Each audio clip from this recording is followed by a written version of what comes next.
Dắt cái xe ở chỗ kia ra kìa. Có bức xạ nhiệt có chừng cháy ấy. Ở chỗ cổng bảo vệ kìa.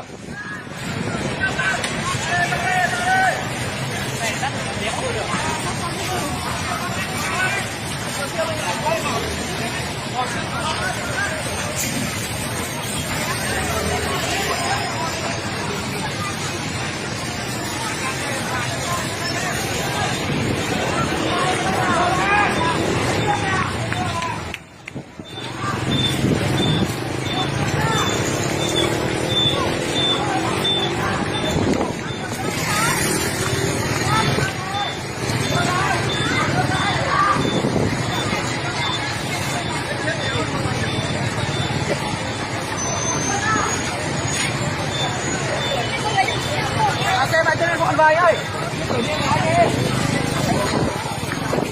Anh ơi. Khe.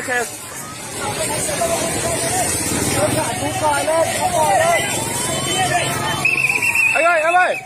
Dân gạt ra đi xe của bao rồi.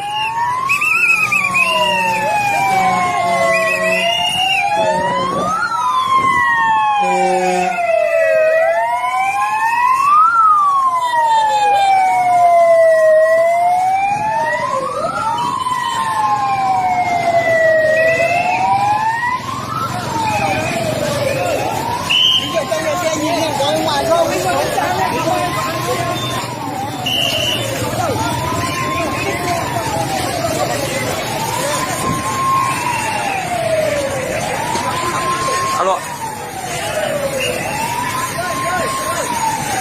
Anh biết rồi, anh bảo sếp anh đang ở đến. 공간이나 공간이다 보니까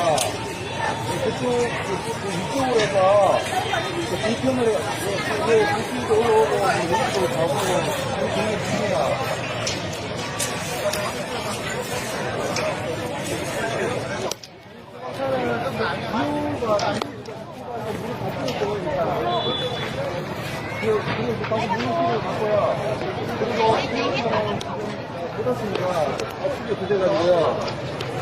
그리고 저희 지금 Vừa. Dắt hết xe ra. Này chạy hết rồi, không thoát nổi rồi.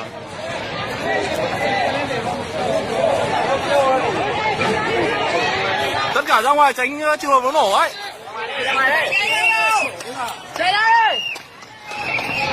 lại nó nổ bây giờ là lòng bụng.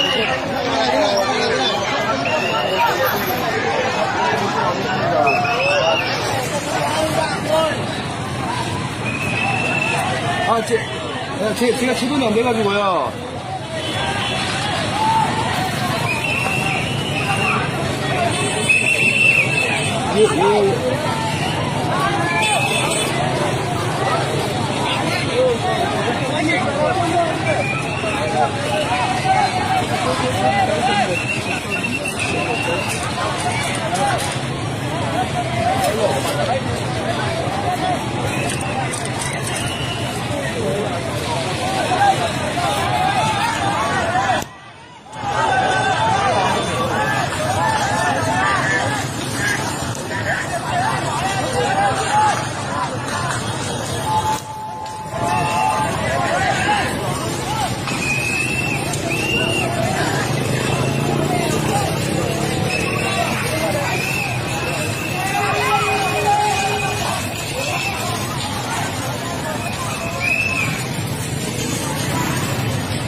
Mọi cái trang có xe ô tô ra đi.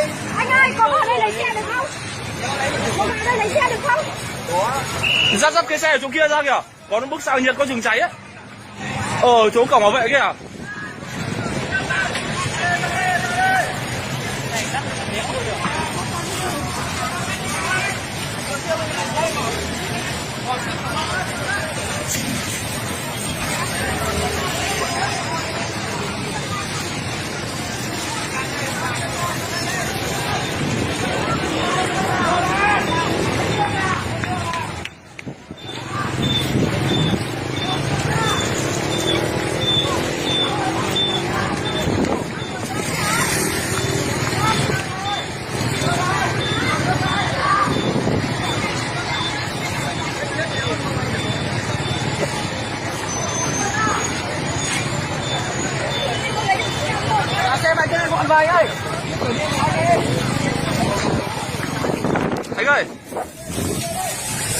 ok.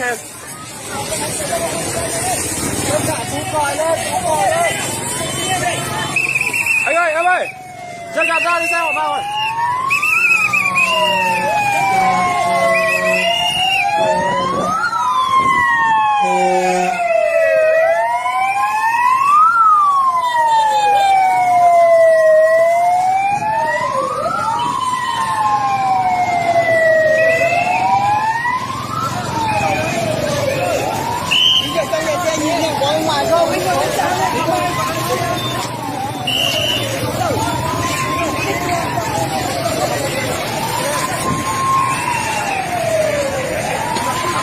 Alo. Anh biết rồi, anh bảo sếp anh đang ở chờ đến. 공간인가 건물이 있다 보니까 이쪽으로 해서 뒤편으로 뒤쪽으로 올라오고 왼쪽으로 가고 굉장히 큽니다.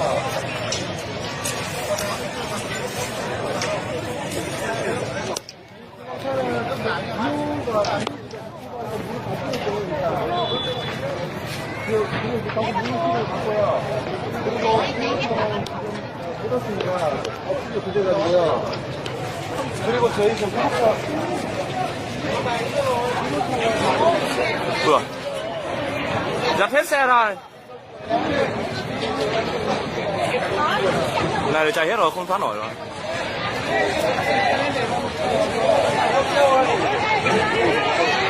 Tất cả ra ngoài tránh trường hợp nó nổ ấy. Chạy đây! lại nó nổ bây giờ là làm một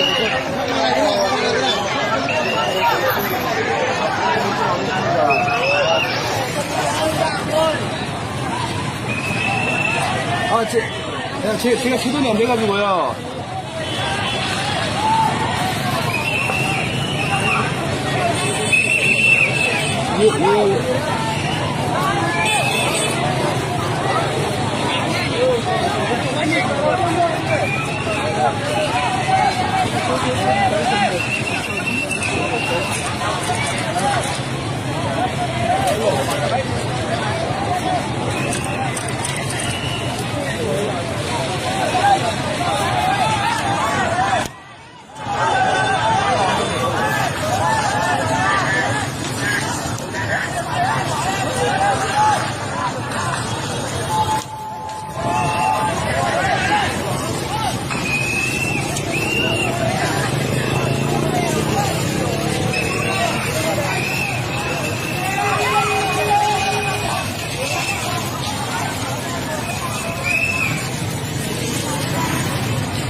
Gọi kiểm tra có xe ô tô ra đi.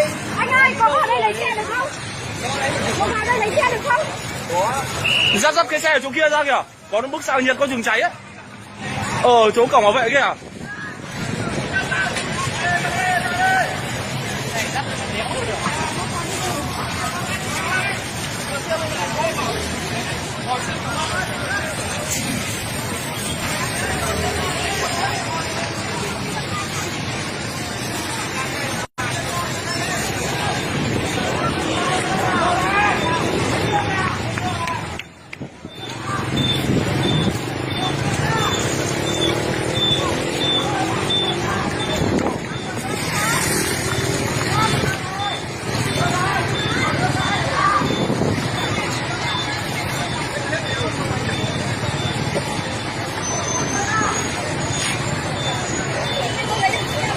Xe vào trên gọn vào anh ơi. Anh ơi. Ok.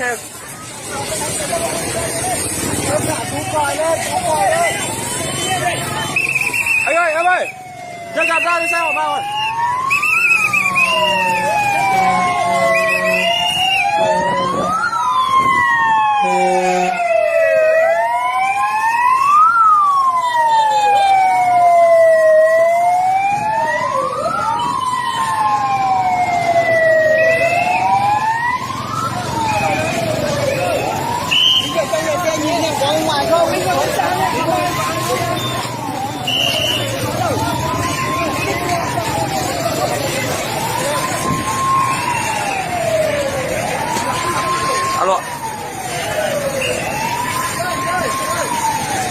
anh biết rồi, anh bảo sếp anh đang ở đấy xem này. 공간인가 건물하니까 보니까 이쪽으로 해서 뒤편으로 불길도 올라오고 여기도 가고 되게 깁니다.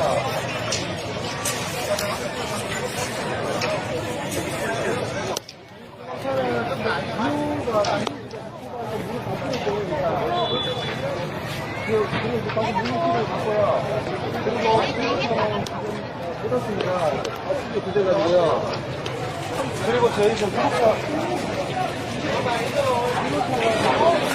Ủa, dập hết xe rồi. Này là chạy hết rồi, không thoát nổi rồi.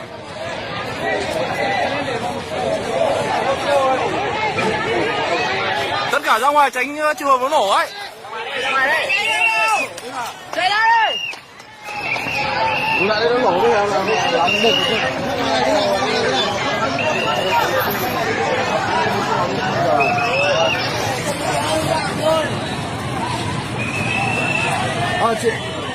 제가 시동이 안 돼가지고요.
Gọi cái Trang cho xe ô tô ra đi.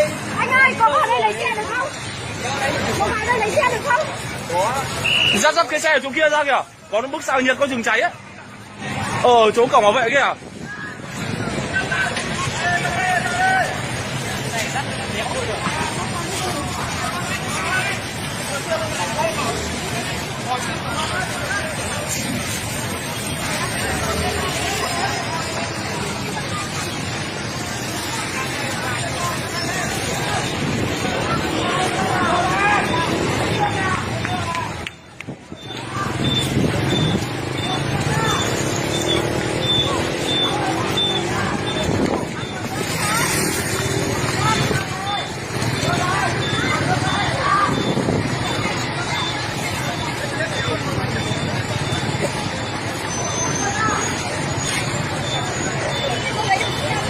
Xe bàn chân này bọn vầy ơi.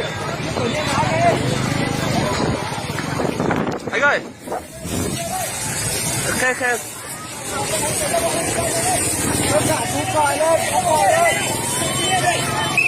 Anh ơi, em ơi.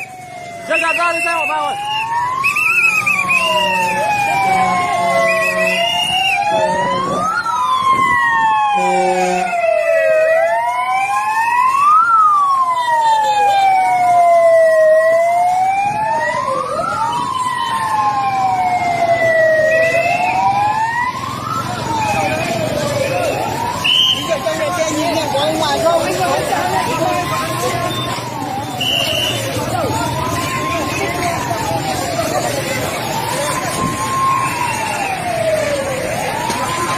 Alo. Anh biết rồi, anh bảo sếp anh đang ở đấy xem này. 공간인가 건물하니까 보니까 이쪽으로 해서 뒤편으로 불길도 올라오고 여기도 가고 되게 깁니다.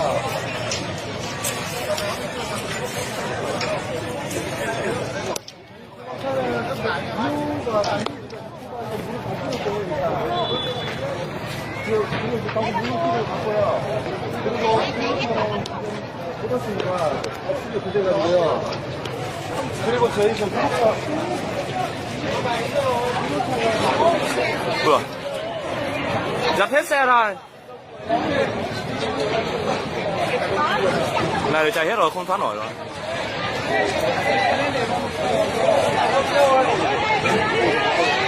Tất cả ra ngoài tránh trường hợp nó nổ ấy. Chạy ra đây. lại đây nó nổ bây giờ là một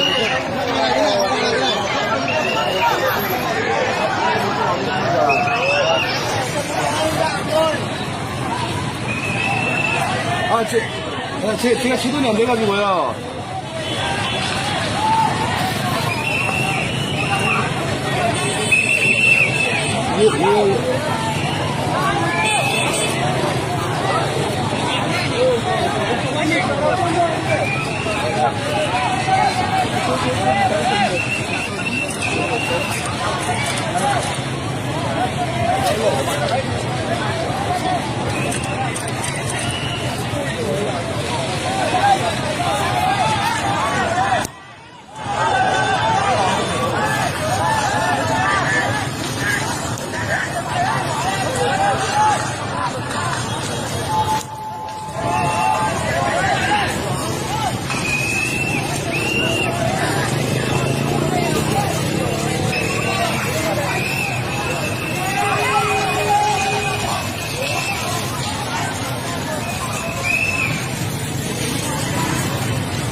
Gọi cái Trang cho xe ô tô ra đi.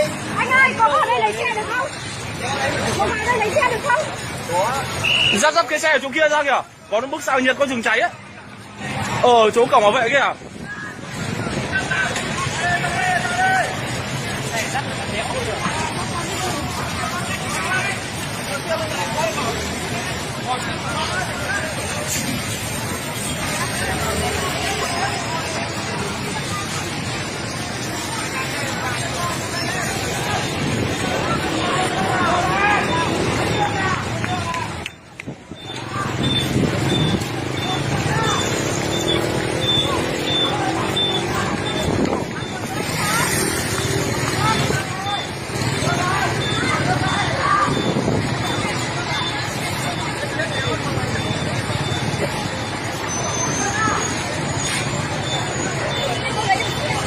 Xe vào cho nên bọn vầy ơi. Anh ơi. Khe.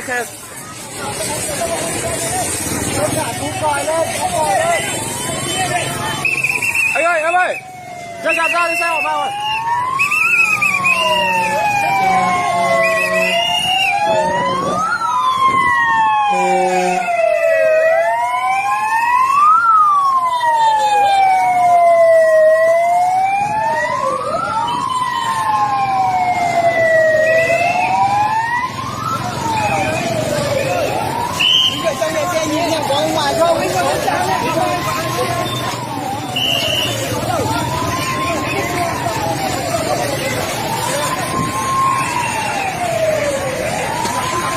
Alo. Anh biết rồi, anh bảo sếp anh đang ở đấy xem này. 공간이가 전문가니까 보니까 그쪽 이쪽으로 해서 불편을 이게 불편도 오고 여기도 가고 굉장히 깁니다.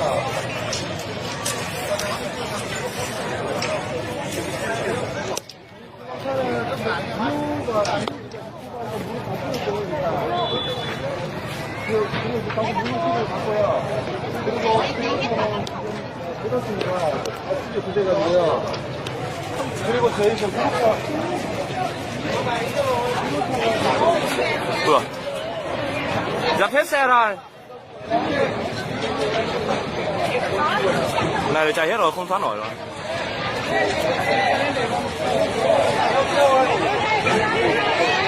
Tất cả ra ngoài tránh trường hợp nó nổ ấy. Ngoài đây. Chạy ra đây. Lại đây nó nổ đây là làm một.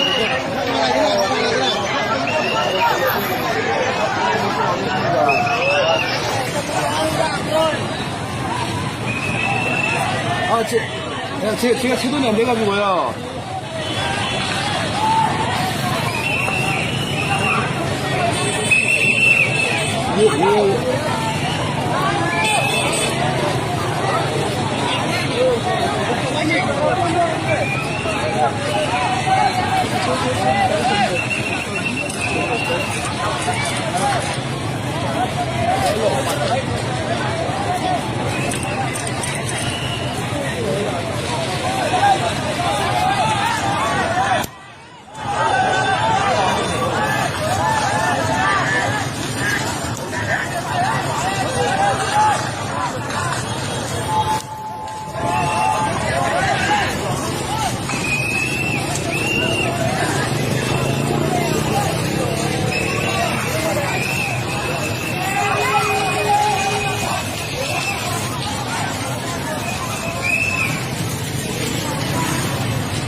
Gọi thì Trang có theo ô tô ra đi. Anh ơi, có vào đây lấy xe được không? Có vào đây lấy xe được không? Dắt cái xe ở chỗ kia ra kìa. Có nó bức xạ nhiệt có chừng cháy ấy. Ở chỗ cổng bảo vệ kìa.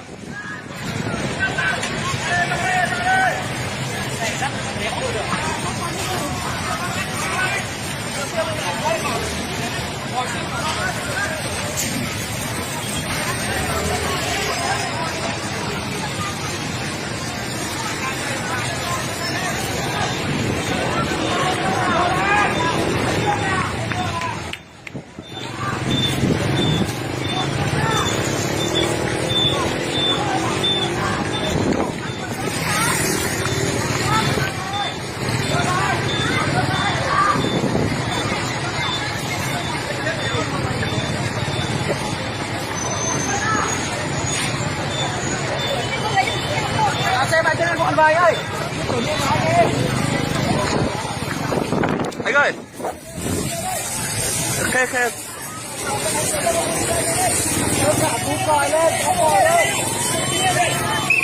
Anh ơi, em ơi. Dừng đạp ra đi xe của bao rồi.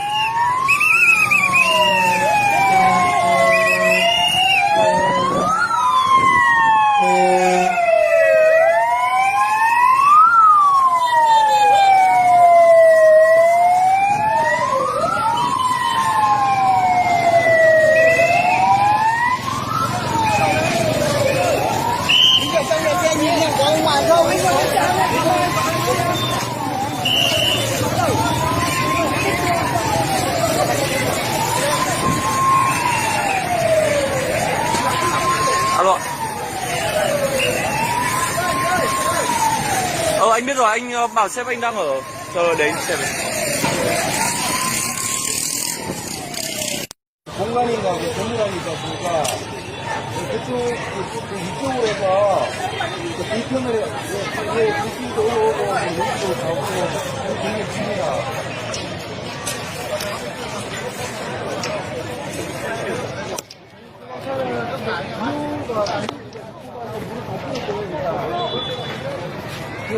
방금 물기를 바꿔요. 그리고 뜯었습니다. 진짜 그래가지고요. 그리고 저희 저 구독자 Vừa. Dắt hết xe rồi. Này để chạy hết rồi, không thoát nổi rồi.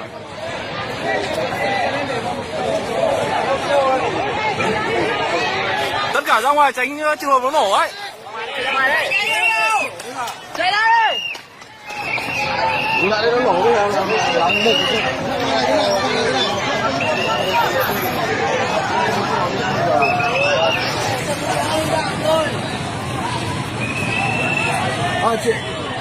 제가 제돈이 안 돼가지고요.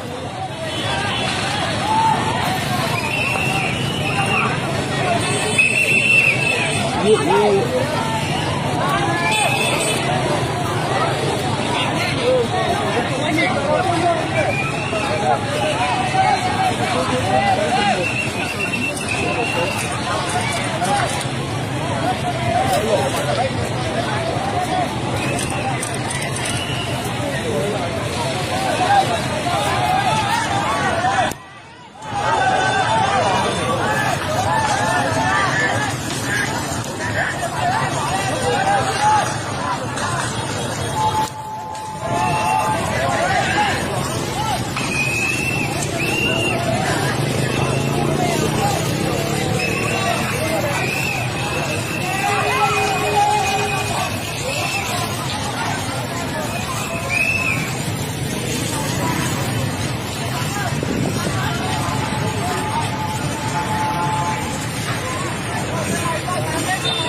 Giang ơi, gọi cái Trang cho xe ô tô ra đi. Anh ơi, có vào đây lấy xe được không? Có vào đây lấy xe được không? Dắt cái xe ở chỗ kia ra kìa. Có nó bức xạ nhiệt có chừng cháy á. Chỗ cổng bảo vệ kìa.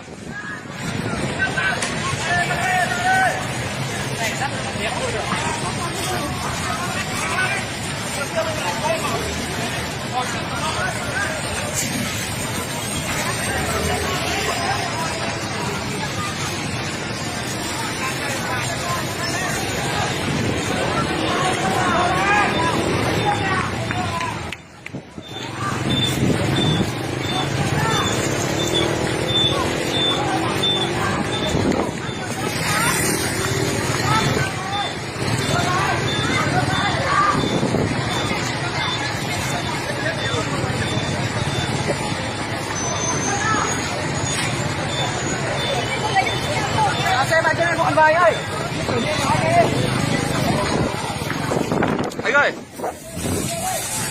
Khe.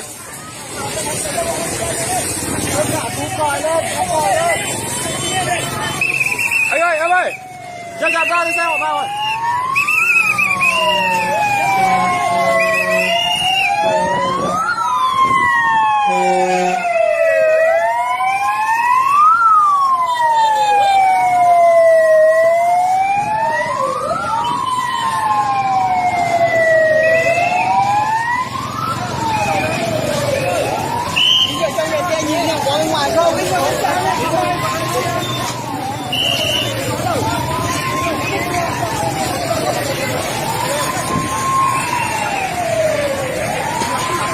Alo. Anh biết rồi, anh bảo sếp anh đang ở đấy. 공간인가 건물안이 있지 않습니까? 이쪽으로 해서 불편을 당신도 올라오고 여기도 가고 굉장히 깁니다.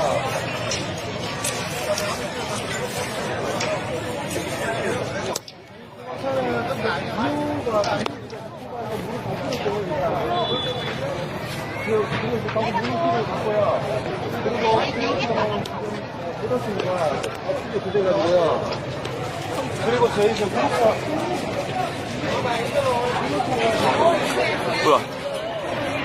Dập hết xe rồi. Này là chạy hết rồi, không thoát nổi rồi.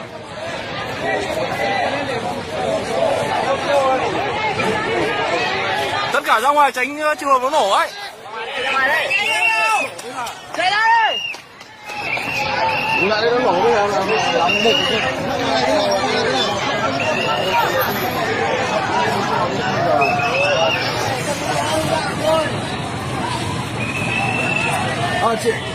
제가 시동이 안 돼가지고요.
xe ô tô ra đi.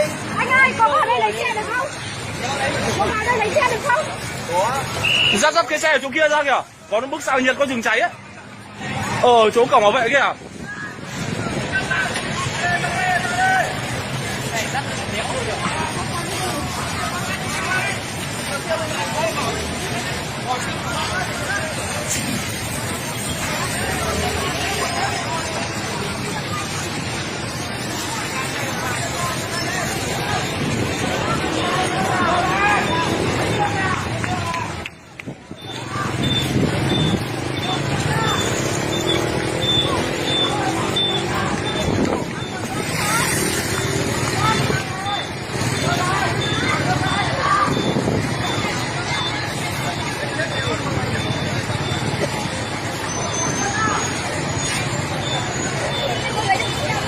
Xe bay trên con vầy ơi.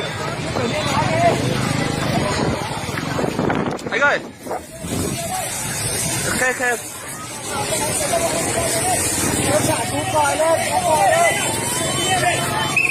Anh ơi, em ơi. Dân gạt ra đi xe họ vào rồi.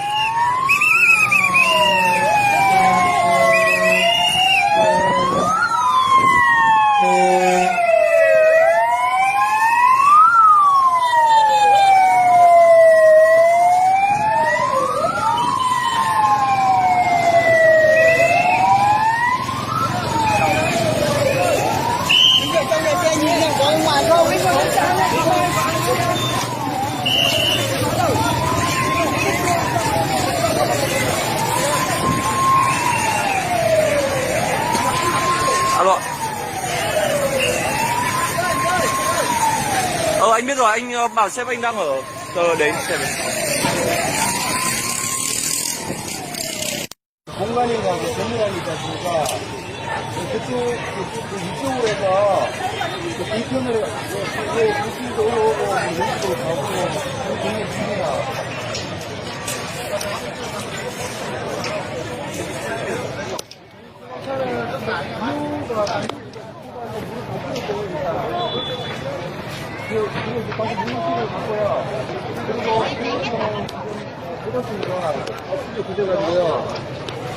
그리고 저희 지금 구독자 Vừa.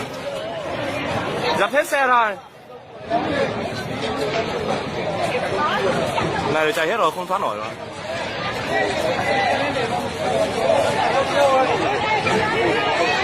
Tất cả ra ngoài tránh trường hợp nó nổ ấy. Chạy ra đi. lại đây nó nổ bây giờ làm một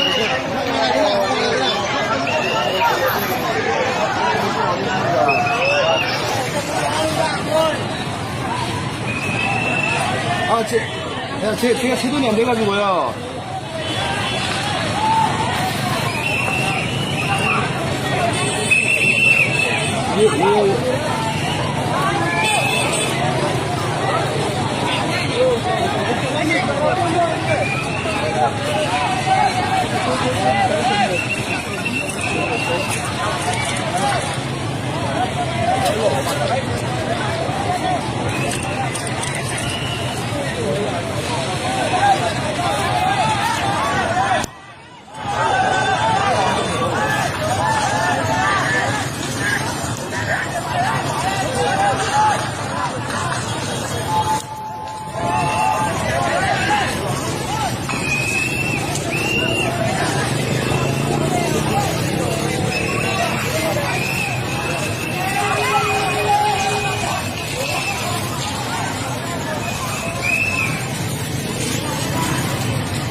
Gọi thì Trang cho xe ô tô ra đi.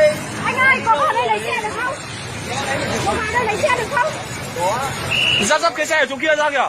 Có bức xạ nhiệt có rừng cháy ấy. Ở chỗ cổng bảo vệ kìa.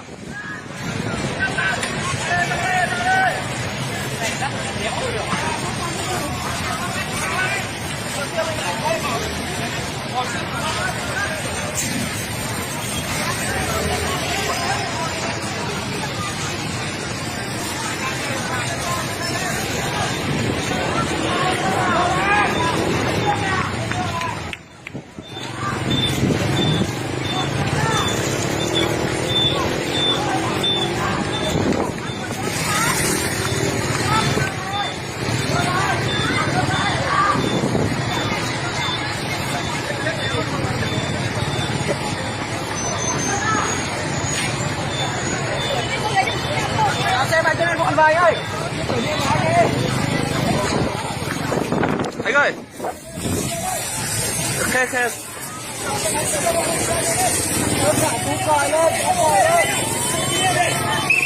Anh ơi, em ơi, ra đi xe họ vào rồi.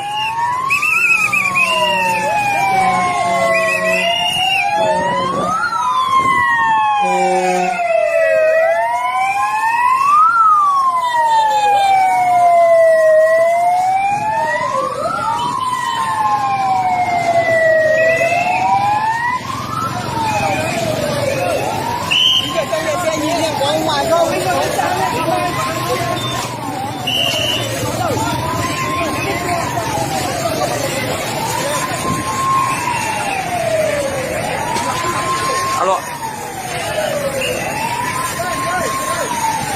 Anh biết rồi, anh bảo sếp anh đang ở chờ đến xe đến. 공간인가 뭐 공간이다 보니까 이쪽으로 해서 뒤편으로 당신도 올라오고 왼쪽으로 가고 되게 깁니다.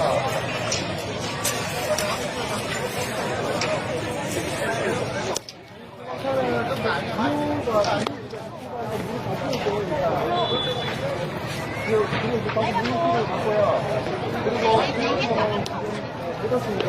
어떻게 부재가고요. 그리고 저희 지금 구독자 Vừa. Dắt hết xe rồi. Này là chạy hết rồi, không thoát nổi rồi.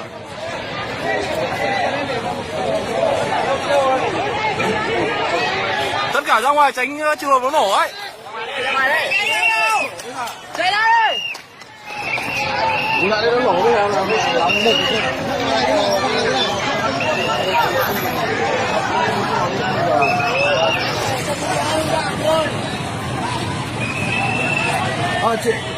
제가 시동이 안 돼가지고요.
Gọi cái Trang cho xe ô tô ra đi. Anh ơi, có vào đây lấy xe được không? Có vào đây lấy xe được không? Dắt cái xe ở chỗ kia ra kìa. Có bức xạ nhiệt có chừng cháy ấy. Ở chỗ cổng bảo vệ kìa.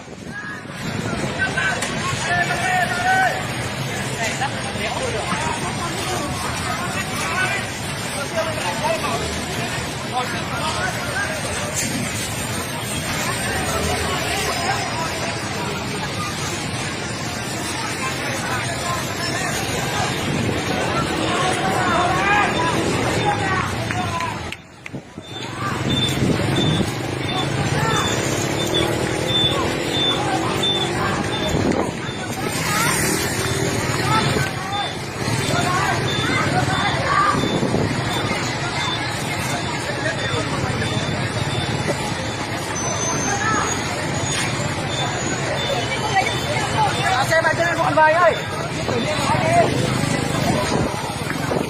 Anh ơi. Ok.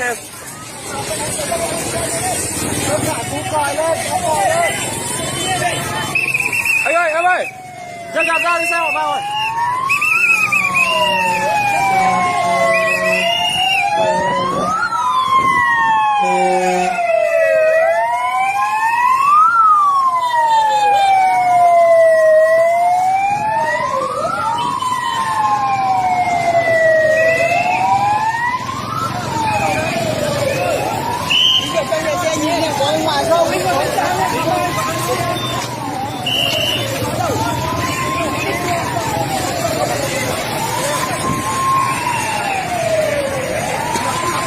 Alo. Anh biết rồi, anh bảo sếp anh đang ở chờ đến xem. 공간인가 그 건물안이 있지 않습니까? 이쪽으로 해서 그 뒤편을 이제 도시도 올라오고 여기도 가고 그런 중입니다.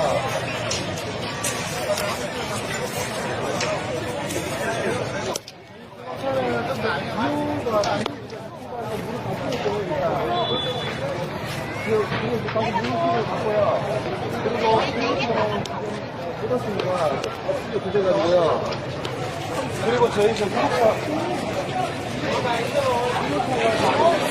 Vừa. Dập hết xe rồi.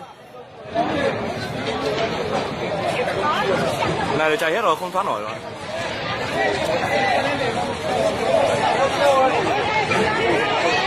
Tất cả ra ngoài tránh trường hợp nó nổ ấy. Chạy đây. lại nó nổ bây giờ là một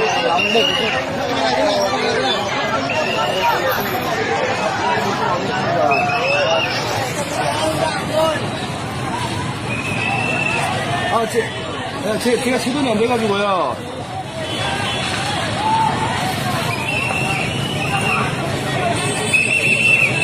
예.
Gọi cái Giang cho theo ô tô ra đi. Anh ơi, có ở đây lấy xe được không? Có ở đây lấy xe được không? Dắt cái xe ở chỗ kia ra kìa. Có nó bức xạ nhiệt có chừng cháy á. Ở chỗ cổng bảo vệ kìa.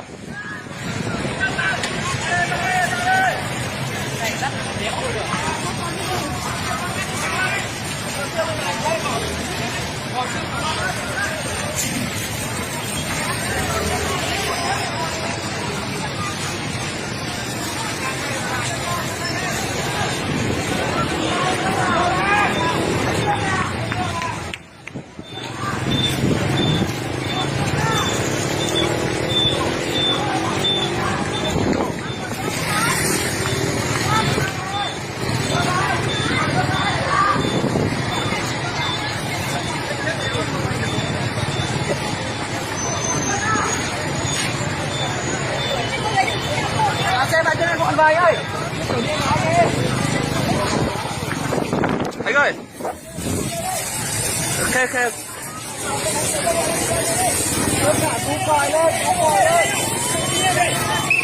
Anh ơi. Dân gạt ra đi xe họ vào rồi.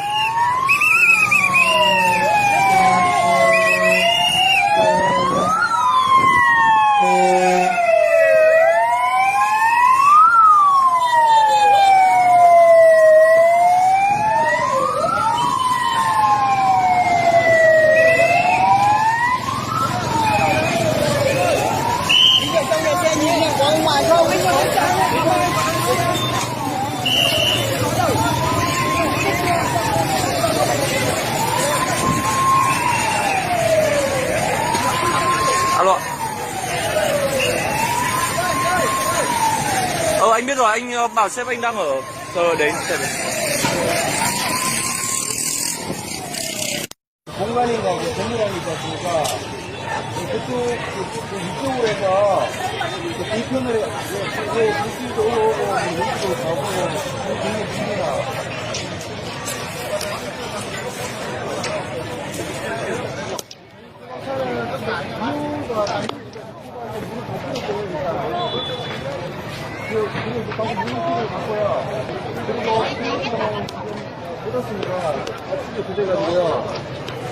그리고 저희 지금 프로가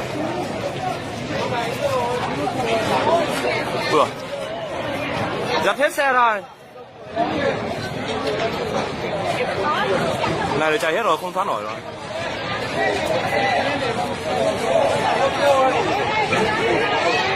Tất cả ra ngoài tránh trường hợp nó nổ ấy. Chạy ra đây. lại đây nó nổ bây giờ là làm một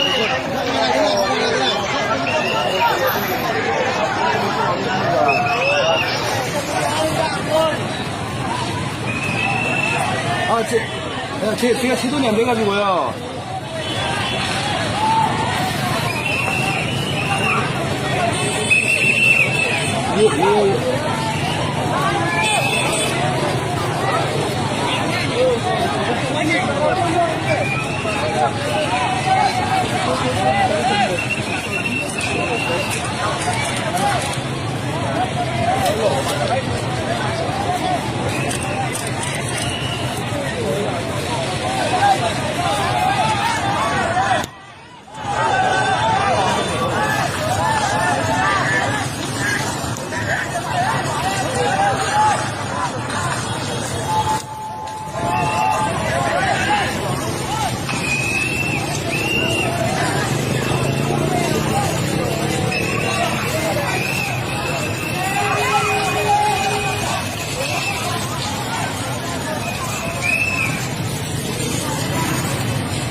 Gọi kiểm tra cho theo ô tô ra đi. Anh ơi, có vào đây lấy xe được không? Có vào đây lấy xe được không? Dắt cái xe ở chỗ kia ra kìa. Có bức xạ nhiệt có chùm cháy ấy. Ở chỗ cổng bảo vệ kìa.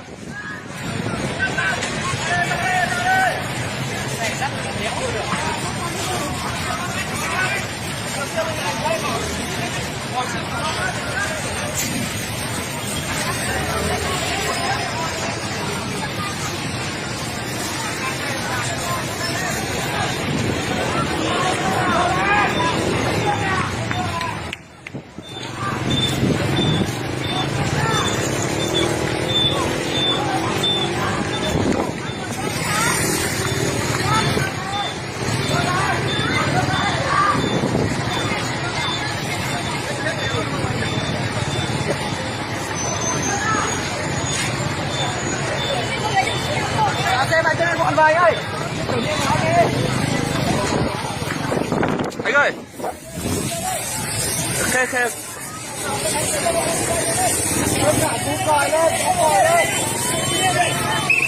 Anh ơi, em ơi.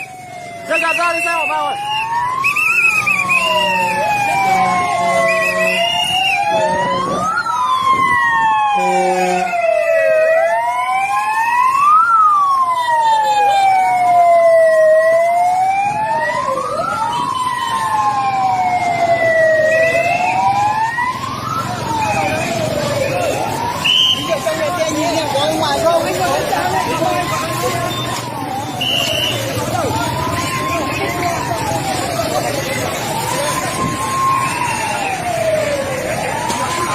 Alo. Anh biết rồi, anh bảo sếp anh đang ở đến xe đến. 공간이가 건물이다 보니까 이쪽으로 해서 뒤편으로 이제 도시도 오고 여기도 가고 굉장히 깁니다.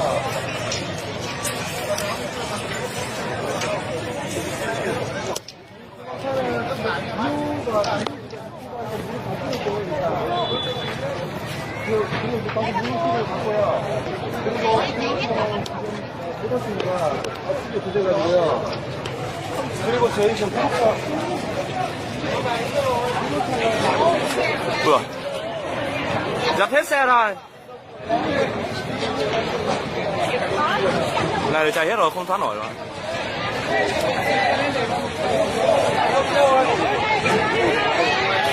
cả ra ngoài tránh trường hợp nó nổ ấy. Chạy đây. Lại đây nó nổ bây giờ là làm một.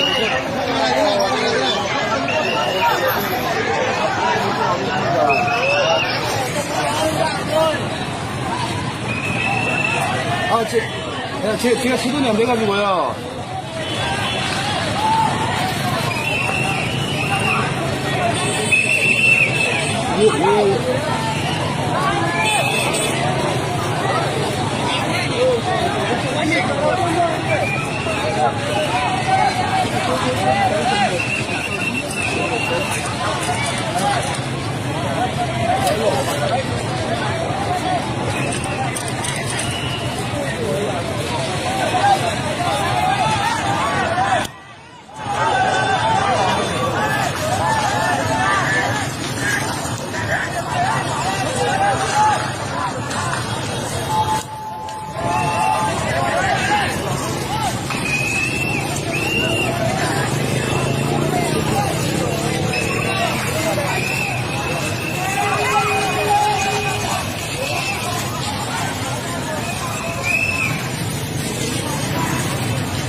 Gọi cái Trang cho theo ô tô ra đi. Anh ơi, có vào đây lấy xe được không? Có vào đây lấy xe được không? Dắt cái xe ở chỗ kia ra kìa. Có nó bức xạ nhiệt có rừng cháy á. Ở chỗ cổng bảo vệ kìa.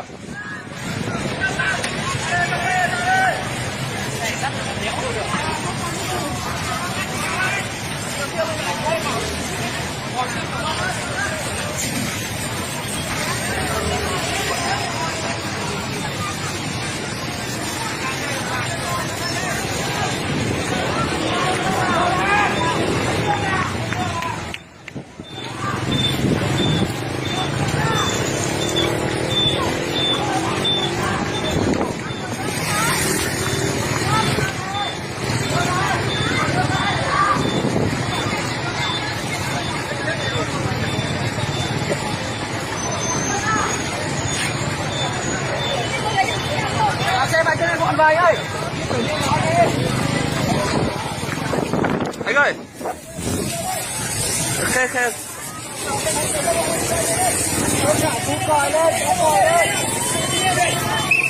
Anh ơi, em ơi. Ra đi xe hỏa vào rồi.